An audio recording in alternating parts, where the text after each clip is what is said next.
Hi there, I'm Jenny. About 2 weeks before the wedding I had spent an entire year planning, I walked into my parents' kitchen and found a note lying on the counter. It said, "Wedding's off. Expect a call from my lawyer." That was all. No phone call followed, no explanation came later. Just silence, stretching out for hours and then days. But even that wasn't the worst part. What hurt more than anything was what came after. My family didn't cancel the wedding plans at all. They simply reassigned them. My younger sister stepped into the spotlight. My money paid for the arrangements. My venue stayed booked. Even the dress I had chosen was suddenly hers. It was as if I had been quietly replaced, like my role in the whole thing had never existed. What kind of family does something like that? And what happened 48 hours later turned everything upside down in a way they never expected. That morning, I arrived at my parents' house earlier than usual.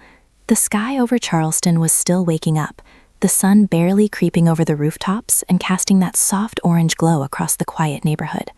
I had planned a quick stop before heading to work. In my car were the final cake samples and a stack of freshly printed invitations I had picked up the night before. Everything had been organized carefully over the last few weeks. My schedule was mapped out nearly to the minute. I'd been especially cautious about not stepping on my mother's toes because she had insisted on being involved in the planning. I walked through the side door the way I always had growing up. The house felt strangely empty. No voices floated through the rooms. There was no faint television noise in the living room, no gentle clinking of the teacup my mom liked to use every morning. It felt like the entire place had been paused. That was when I noticed it.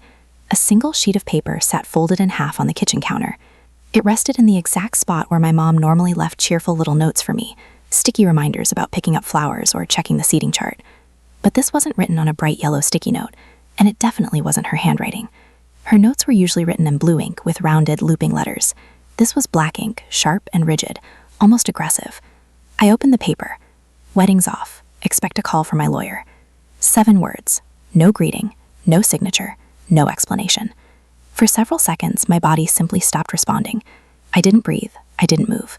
My mind felt blank, like it refused to process the fact that those few words had just destroyed an entire year of planning. I didn't scream. I didn't cry. I didn't even text my fiancé, Jace. Instead, I pulled out my phone and sent my mother a single message. Understood. Then I left. The drive home passed in complete silence. The streets were almost empty that early in the morning, but I couldn't even hear the sound of my car moving. The steady hum of the engine and the tires rolling across the pavement barely registered. It felt like my body had detached itself from reality and left the rest of me behind to deal with the aftermath. I never made it to work that day. I didn't call anyone. I just sat on the edge of my couch, still wearing my shoes, replaying every moment from the past month in my mind. Where had this started? Had it been when I disagreed about trimming the guest list? Or when I told Karen she couldn't bring a +1 she had started dating 2 weeks earlier? No. This didn't feel sudden. It didn't feel emotional. It felt calculated. By the time night arrived, my phone had remained completely silent. No call from my parents, no message explaining anything. But something else arrived instead. A text from cousin Courtney popped up on my screen. "Hey, I think this was supposed to go to someone else, but it ended up in my email. You should probably see it." Attached was a screenshot. At the top of the image was the name of a group chat. Monroe Family Wedding Changes. My pulse sped up as I read through the list of participants. Julia, Karen, Lyle. They were discussing plans for a restructured celebration. Same venue, same guest list, same timeline. The only difference was the couple, Karen and Zach. Karen, my younger sister who had only recently gotten engaged, was now the center of the event that had originally been planned for me. The florist's invoice had already been updated. My name had been removed and replaced with hers. The photographer's revised timeline listed Karen and Zach as the bride and groom. I hadn't just been removed. I had been replaced. I stared at the screen, reading the messages again and again. One message from Karen caught my eye. "At least now the photos will actually be cute." My mother had replied with a heart emoji. My hands began to tremble. The edges of my vision blurred, not from tears, but from the kind of anger that arrives slowly, the kind that burns steadily when someone smiles while dismantling your life piece by piece. And the worst part? I had trusted them with everything. I had allowed them to manage the venue contracts, the deposits, the vendor accounts, all of it, because they were family, because they told me it would make things easier for them to erase me. Memories began surfacing in my mind. The day my mom insisted I pick a neutral dress. Something simple, she had said. You don't want to overpower the room. Or when my dad told me he would take care of the final payment for the venue. Don't worry, sweetheart, he had said with a reassuring smile. We've got it covered. But now I understood. This had nothing to do with money. It wasn't about convenience or wedding preferences. It was deliberate. They hadn't just pulled the rug out from under me. They had wrapped me inside it and dragged me out the door while replacing me with someone else. And they assumed I wouldn't push back. That was their mistake. A big one. I opened my laptop and created a new folder. I named it For the Record. Then I began collecting everything. Screenshots, receipts, messages, invoices. Every document went into that folder one by one. I knew no one would believe me without proof, but I wasn't doing it to convince them. I was doing it to protect myself. Because in that moment, something finally became clear to me. They had never intended to share the spotlight with me.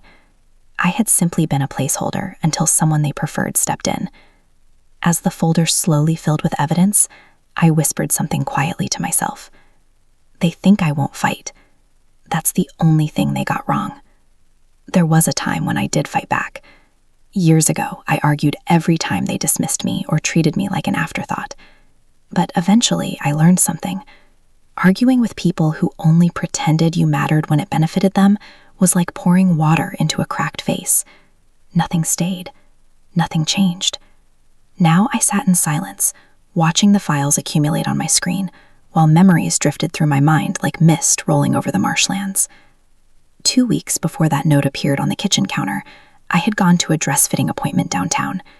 It was at a boutique Julia had insisted we use. She had bragged about the place constantly, mentioning how she had gone there when she was my age. I remember feeling nervous that day, not because of the dress, but because deep down I suspected Julia wouldn't show up. She had already begun pulling away, canceling calls, skipping vendor meetings, avoiding conversations about the wedding. Still, I hoped that maybe this moment would bring us back together. Julia never came, but someone else did. Karen. She walked into the boutique late, carrying a latte and wearing an exaggerated surprise. "Oh," she said lightly, flashing that practiced smile she used on waiters and personal trainers. "I didn't realize you had an appointment today." The boutique owner looked puzzled.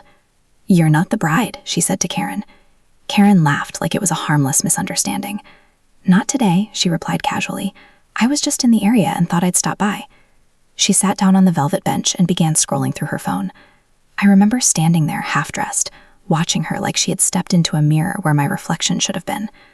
When I stepped out of the fitting room to look at the dress in the mirror, she pulled out her phone and snapped a photo. "The lighting is amazing in here," she said without even asking. I should have walked out right then. The next day, the boutique sent me an email. Final adjustments completed per updated measurements.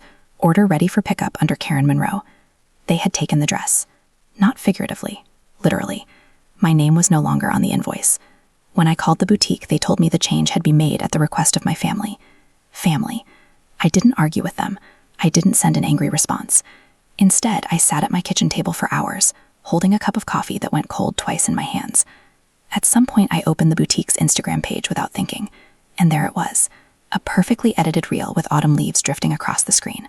The caption read, "So happy for Karen. Perfect fall wedding." I watched the video. Karen walked down the aisle wearing my dress. At my venue, the string quartet played the same piece of music I had chosen months earlier for my entrance.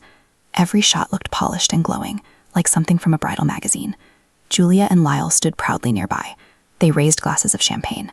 They embraced Karen as if she were the shining jewel of the entire family. And not once, not a single time, was I mentioned. No thank you. No small photo in the corner. Not even a tag on social media. I wasn't even a ghost at the party. I stared at the screen in stunned silence. The comments rolled in beneath the video like confetti. "She's glowing. Julia raised such a beautiful bride. This family knows how to throw a wedding." The irony nearly made me laugh. That night, I waited until the apartment fell quiet again before I picked up the phone. I dialed Jace. He was in Atlanta finishing up a last-minute project. I hadn't told him about the note yet, or the video. I wanted to protect him from the mess, but I also knew he had a right to know. His voice came on the line, calm but cautious. "Jenny, I was starting to worry." I swallowed hard. "You didn't see it yet, did you?" "See what?" I paused. "Never mind, they canceled it. My parents left me a note." "What?" His voice dropped. "They canceled our wedding." "Not canceled," I said. "Hijacked. They gave it to Karen." He didn't speak for a moment, then evenly. "Do you want to sue them?" I breathed in slowly. "Not yet, but I've started saving everything." There was something about saying it aloud that made it more real. It grounded me. Jace didn't need to say anything else. He just listened. And in that moment, I was grateful for silence that didn't feel like rejection. After we hung up, I sat alone in the living room. Lights dimmed, just me and the soft blue glow of my laptop. I clicked play on the reel again. Frame by frame, I watched it. Karen twirling on the dance floor in the lace I paid for. Julia holding her hands to her chest, pretending to cry. Lyle clinking glasses with Zach like nothing in the world had ever been complicated. Then came the toast. Julia stood up at the head table, glass raised, camera catching every angle of her glistening eyes. "To the daughter who made the family proud," she said. I hit pause. My finger hovered over the spacebar, but I couldn't press it again. That one sentence echoed louder than the string quartet ever could. I rewound it, listened again.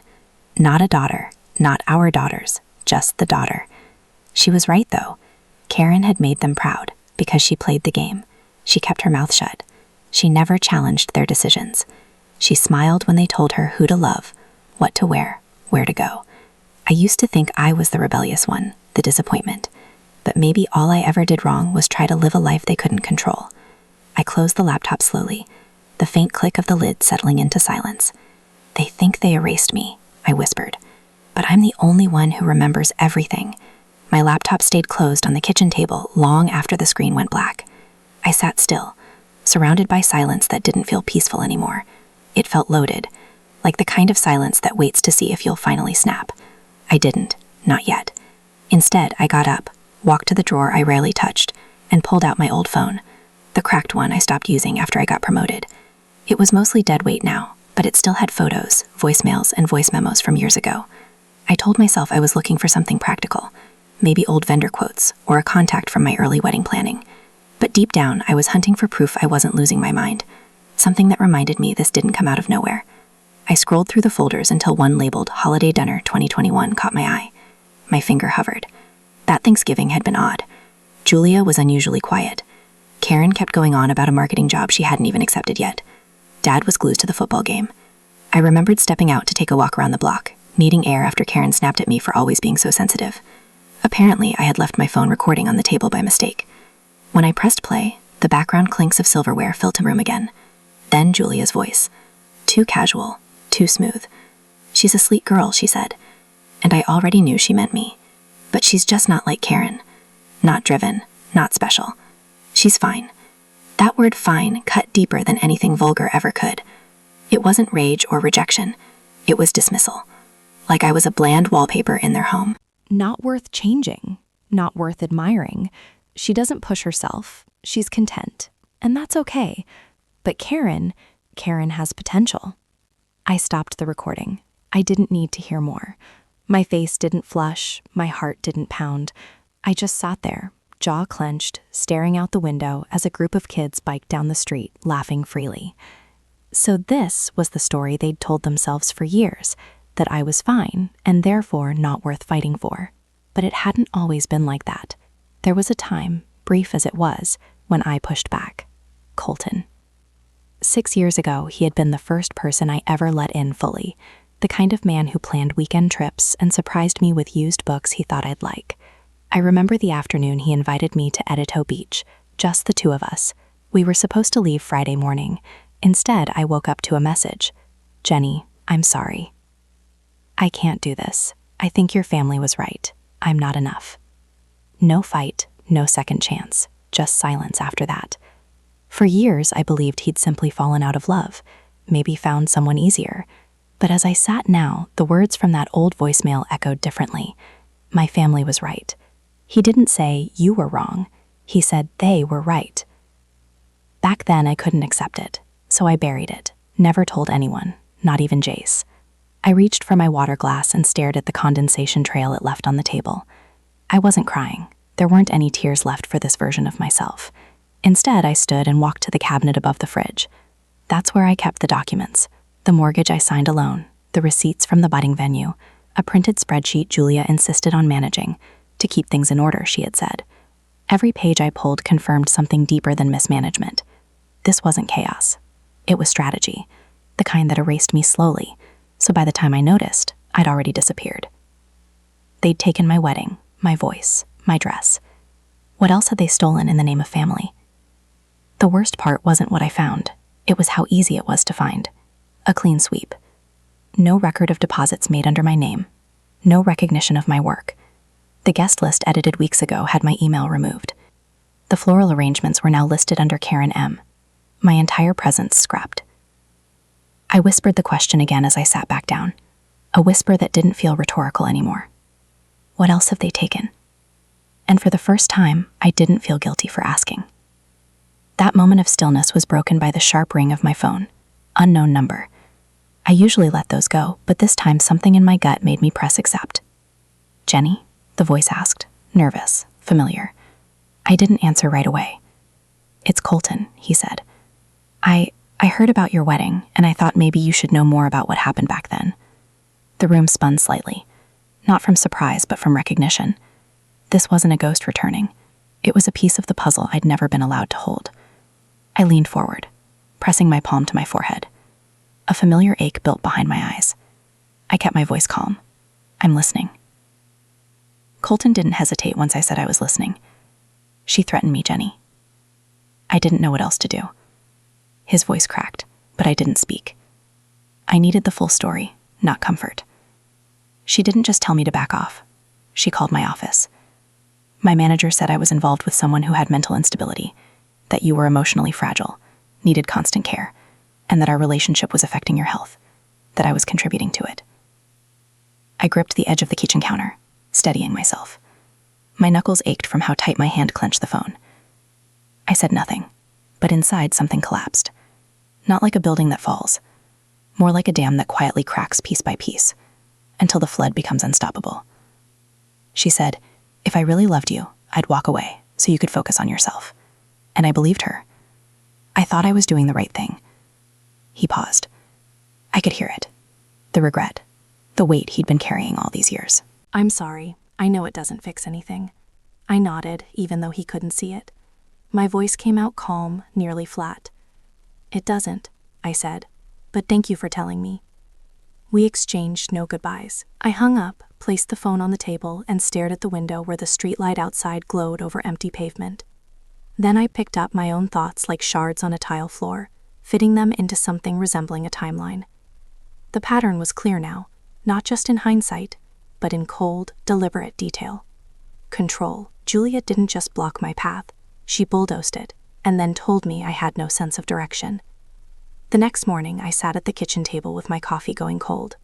My fingers hovered over Jay's contact. He hadn't reached out in days, and I'd been grateful for the space. But now I needed answers only he could give. When he picked up, his tone was cautious. Hey, he said. I need you to be honest with me, I said, and I need you to do it now. There was a pause, just long enough for me to imagine him sitting on his couch, hand on his forehead like he always did when he felt cornered. I know what this is about, he said, and you're right to ask. He told me about the day he went to my parents' house months before he proposed. She called me into the sunroom. Your dad wasn't there. She had a folder, said it was something to help me make the right choice before the engagement. He sighed. Inside were copies of your old credit statements from years ago, notes about your panic attacks after college, even your ER bill from when you fainted at work.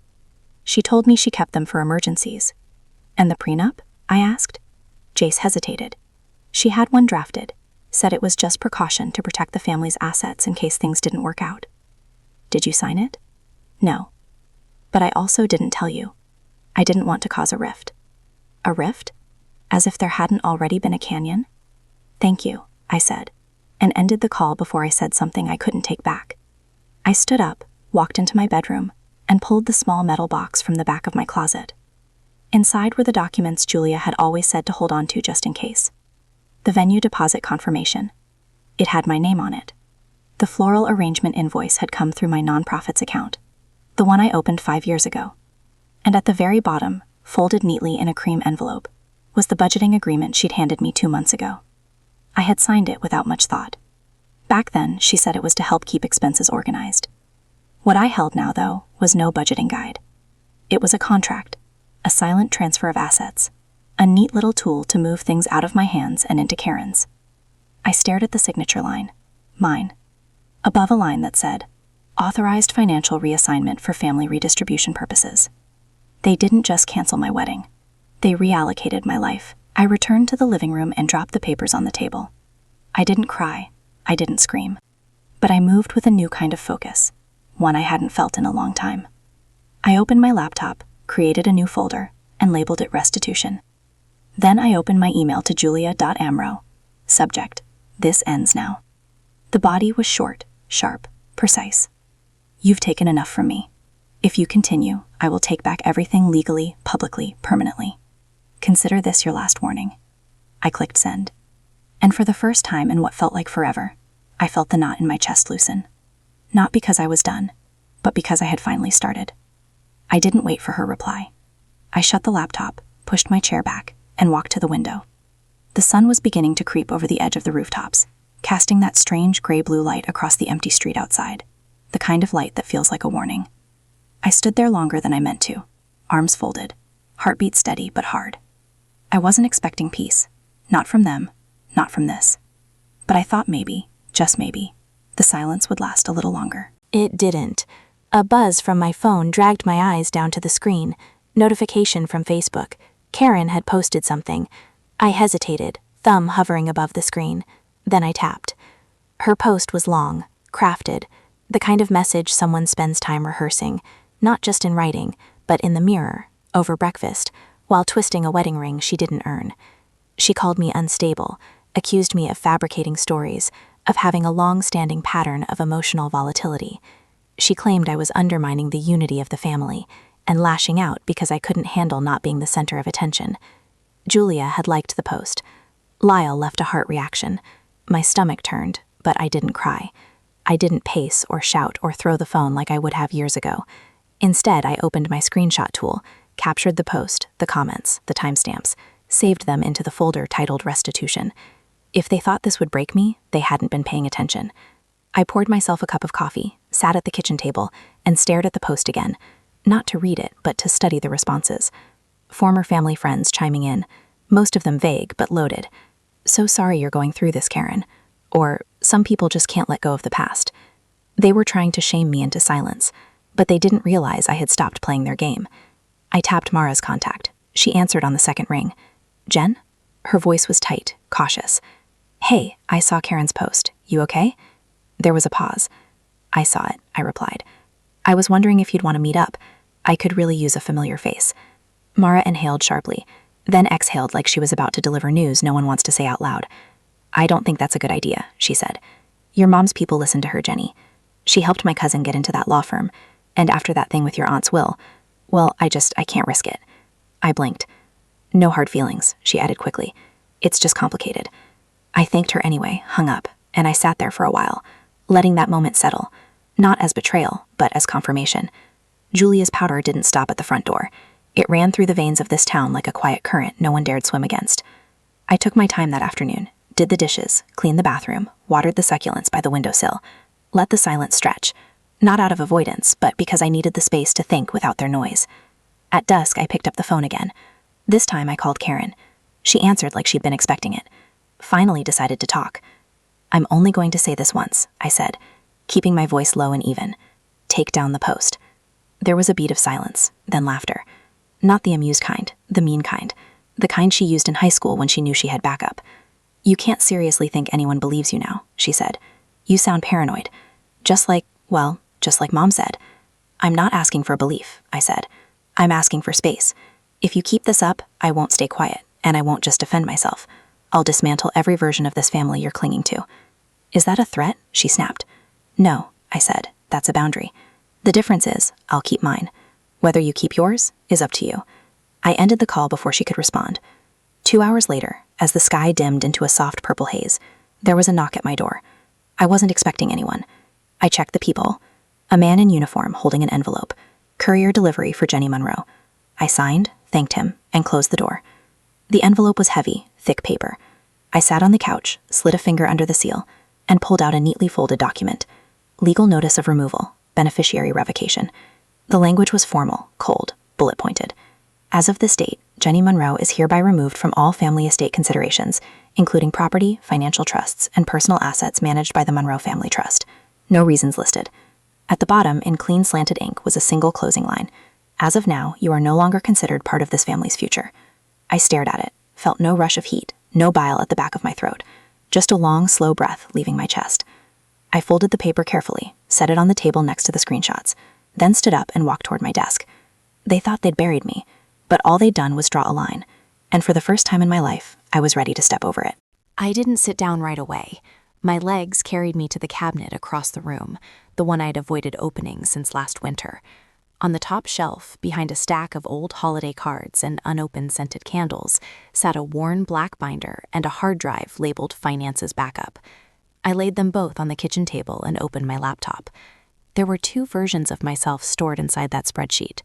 The woman they saw, scattered, unfocused, always a step behind, and the woman they didn't, meticulous, prepared, quiet because she knew numbers never needed to shout. It took nearly 3 hours to go line by line.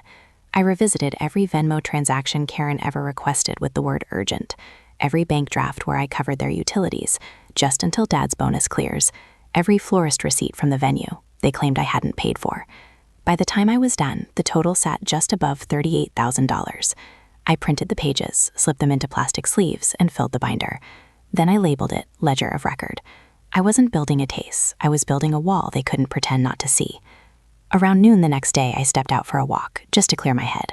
I didn't get 2 blocks before my phone vibrated. Login failed. Shared Dropbox folder. Monroe Family Planning. Another buzz followed. Access revoked. Joint house account. I stopped in my tracks. The sidewalk felt narrower somehow. The world didn't tilt, it just clarified. I called the bank immediately, pressing 0 until I reached a human.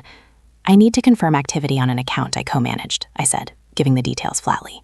The rep pulled it up. There was a change submitted last night, a power of attorney form from Mr. Lyle Monroe revoking your co-ownership. Was it notarized? Yes, ma'am. Then you'll need to see my file, I said. I'm sending over documents now. Until you sort this out, freeze the account. That money's in dispute. She hesitated, but my tone didn't. Within 20 minutes, the freeze was confirmed. I didn't feel triumph. I felt something sharper, like setting a bone that had healed crooked and finally snapping it into place. Back home, I made another folder, titled it In Case of Public Denial. Inside it went everything that proved my version of this story wasn't a narrative, it was a timeline.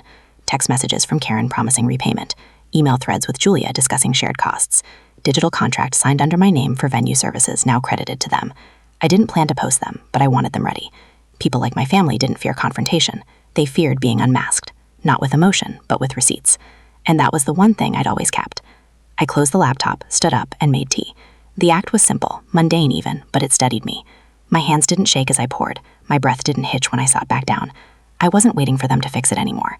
I wasn't even waiting for justice. I was laying brickwork. At 8:17 p.m., my phone rang. It was an unknown number, but I recognized the area code. My old banker's office. I answered on the second ring. Ms. Monroe, yes. This is Allison from Allister Financial. I think it would be best if you came in tomorrow. We received a document this morning. It lists your signature, but something about it didn't sit right with me. What kind of document? It references property reassignment, partial title transfer on a home under the Monroe family umbrella. We flagged it because your existing file shows no prior authorization. My chest didn't tighten, my voice didn't rise. Do you still have it? Yes. Keep it secure. I'll be in at 9. She paused. You'll want to bring any legal paperwork that contradicts what we received. I looked at the binder sitting on my kitchen table. I've got plenty. After the call, I turned off all the lights except one over the sink. I stood there for a moment, the glow catching the edge of the binder spine. They taught me to be polite, to not raise my voice, to apologize even when I wasn't wrong. But they never taught me what to do when I stopped caring what they thought. And now they'd picked the wrong thing to forge. Morning broke with the kind of chill that didn't come from the weather. My shoes echoed through the office lobby, muted by the heavy carpet, but my steps were precise. I'd worn navy, clean, professional, forgettable. I didn't need to stand out today. I needed to stand tall. At 9:26 a.m., our front desk buzzed. Jenny, Sharon, the receptionist, called across the open space. "There's a delivery for you." I turned toward her just as a man in a gray blazer stepped into view, holding a document tube and a clipboard. "Jenny Monroe?" he asked, expression neutral. I nodded. "You've been served." He placed the envelope in my hands, had me sign, and left before I could say a word. I walked back to my desk slowly, sat down, and peeled the seal open. Civil complaint, Monroe v. Monroe. I scanned it. Paragraphs of inflated claims. They accused me of embezzling family funds intended for the original wedding, claimed I had authorized venue upgrades outside agreed budgets, that I'd suffered repeated emotional instability that rendered me unfit to manage financial matters. My name was twisted into a caricature of chaos. The lawsuit didn't just seek money. It sought to label me untrustworthy, volatile, dangerous around me. The office hummed too quietly. I felt eyes flick toward me, and away just as quickly. I closed the packet, opened my email, and typed subject, Re-defamation claim, Monroe family. Add this filing to our counterclaim. Defamation, malicious intent, reputational damage. Let's respond swiftly. I didn't need revenge that made noise. I needed revenge that came with a docket number. That afternoon, the door of the past opened wide. A call came through to my work line from a number I didn't recognize. "This is Jenny." "Jenny, it's Victor Lang." I leaned back. Victor had been my mother's PR shield for as long as I could remember. He'd been the man who spun Julia's missteps into inspirational quotes, the one who told newspapers that our family was resilient when whispers of misused funds at her charity circled 10 years ago. Now he sounded like someone playing both sides. "I just wanted to reach out," he said, smoothing his tone like a politician, "and say you might want to let this play out quietly. Sometimes the noise dies faster if you don't feed it." "You're worried about Julia's image," I replied. "You should be. It's hanging by a thread, and this time she's the one who handed me the scissors." There was a pause, a deep inhale. "Jenny, these things spiral. Be smart." "I am being smart. That's what scares you." I ended the call. That evening, I stayed off social media, but the universe didn't return the favor. My phone buzzed with a notification. Julia Monroe posted a new status update. I didn't click right away. I waited, took a sip of the chamomile tea I didn't want, but had made out of habit. Then I opened it. "It's hard being a mother," it began. "You try to raise your children with compassion. You sacrifice, you guide. But sometimes when pain twists a child's view, all they can see is betrayal. Where there was once love, there was no name, but everyone knew who it was about." The comments poured in. People from church, neighbors from our old block, Karen's new in-laws. "She's lucky to have you as a mother. Some kids just turn bitter no matter what you give them. I've seen this before. It's the money. Always the money." I printed the post, all 57 comments, highlighted names, took screenshots of every mutual connection who clicked like. Then I handed them to my attorney. "Don't respond," she said. "I won't, but you will." We began outlining our timeline. When Karen first asked for the deposit loan, when Julia sent me the budget spreadsheet that later reallocated assets, when the house was listed with my name on the agreement, when the Dropbox folder was mysteriously wiped. I didn't need to argue with strangers online. I had a courtroom. 3 days later, an email came through just after breakfast. Court date confirmed. Monroe versus Monroe, Civil Division, Room 204, hearing set for 3 weeks out. I stared at the date, then my reflection in the kitchen window, blurred by the morning haze. They wanted to embarrass me, silence me, redefine me, but the only thing they'd accomplished was sharpening my resolve. I turned from the window and spoke out loud to no one but myself. "You want a public fight? Fine, but I'm bringing every truth you buried." After I closed the email confirming the court date, I didn't sit down. I didn't scroll through more evidence or rehearse possible questions. I walked straight to the living room window, pulled back the curtain, and stared out into the quiet, early evening stillness. The streetlights flickered on as the sky dimmed, and I stood there in silence, one hand gripping the edge of the curtain, the other resting against my thigh, steady and warm. This was no longer about my wedding, and created a new folder. I titled it simply, Truth. Then I wrote the first post. No preamble, no emotional introduction, just a headline. My name is Jenny Monroe, and here's what they erased. Underneath, I dropped in screenshots one by one, bank transfers from my account to Karen's over the past 5 years, labeled venue deposit, catering emergency, travel reimbursement. The agreement my mother had handwritten, initialed JM, with promises to reimburse half the wedding expenses once family stability was achieved. A clipped video, shaky from my phone camera, of Julia sitting in my apartment kitchen last spring. Her voice low, sharp. "Leia, if you love him, you'll sign it. If you don't, you'll destroy everything we've built for you. Do you want to be another mistake?" I added the Venmo trail, the florist invoice with both our names, but only my signature, the guest list with red lines over my friends' names. No commentary, no hashtags, just cold, careful documentation. I hit post and turned off the screen. When I woke up at 6:20 the next morning, the thread had been shared over 3,000 times. Comments rolled in faster than I could read. Strangers, former classmates, quiet supporters who had watched from the sidelines for years, and people asking questions. Why would a family do this to their daughter? Jenny, you're not alone. This is what generational manipulation looks like. At 7:02 a.m., my phone rang. I didn't recognize the number. I picked up anyway. Jenny? Karen's voice said, brittle and shaking. What the hell are you doing? I'm telling the truth, I said simply. You've made Mom look bad. You've made all of us look damaged. I waited. You think the internet is going to fix this? She hissed. You think they'll love you for tearing us apart in public? No, I replied calmly. I think they'll understand that I stopped letting someone else define me. There was silence. Then I added, she tore us apart behind closed doors. I just stopped pretending it didn't happen. I ended the call, then blocked the number. By noon, my lawyer called to confirm we were ready to submit the final counterclaim. I added the new evidence, she said. Are you sure you want to include the notarized statement from the accountant? Yes, I answered. She was complicit. She gets named. That document had been a surprise. An old family accountant had come forward quietly after reading my post. She had resigned years ago, citing health reasons. In her notarized letter, she confirmed that Julia had rerouted donations meant for a charity account set up under my name into a separate trust controlled solely by her and my father. She included dates, transfer logs, even scanned copies of altered receipts. This wasn't just an ugly divorce from my family. It was financial fraud on paper and ink, and all of it had my name tied to it without my consent. The updated counterclaim listed breach of fiduciary duty, financial misrepresentation, emotional distress, unjust enrichment. We printed it on ivory stock and had it hand-delivered. I didn't check Facebook again that day, but that night, as I lay in bed, my phone buzzed once more, this time from an unknown number. I didn't answer. Instead, I opened the screenshot folder and scrolled through them one by one until my breathing evened out. The next morning arrived with a steady drizzle. I dressed in a slate gray blouse, hair pulled back, heels low but firm. I didn't want to make a statement. I wanted to be the one who stood when everyone else sat down. The courthouse hallway was quiet. Pale green walls, long benches. Karen was already seated near the far end, her lawyer beside her. She looked up when I entered but said nothing. Julia stood near the wall, arms crossed, avoiding my eyes entirely. A man with a press badge stepped forward. Ms. Monroe, he asked quietly, do you have anything you'd like to say before we go in? I looked past him, through the door that would open onto rows of polished seats, recorded testimony, and legal arguments. Then I met his gaze. Just this, I said. When someone tells you silence is love, they're usually trying to keep you from speaking. The courtroom doors opened with the kind of hush that follows a storm, not precedes one. A bailiff called our case, and I stepped forward with my attorney beside me, heart steady, breath deliberate. I wasn't trembling, not anymore. The nerves had burned off weeks ago. What was left now was clarity. Karen sat across the aisle, shifting in her seat. Her lawyer whispered something, but she wasn't listening. Julia remained standing near the edge of the room, hands clenched tight around a stack of papers. Lyle was there too, though he seemed more like a figure propped up than a participant. He avoided my gaze the entire time. The judge, an older woman with hair pulled tightly into a bun and a voice that borked no posturing, asked both sides to keep emotions out of their presentations. This isn't a reality show, she said bluntly. It's civil court.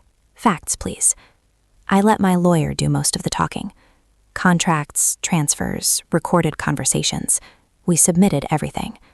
When it was their turn, Julia's side attempted to argue emotional instability, to which the judge raised an eyebrow and asked for clinical documentation. None was provided. By the end of it, there were no slammed gavels, no dramatic gasps.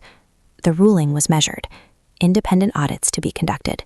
Jenny Monroe granted temporary legal authority over disputed funds, and all remaining property matters to be resolved through civil mediation.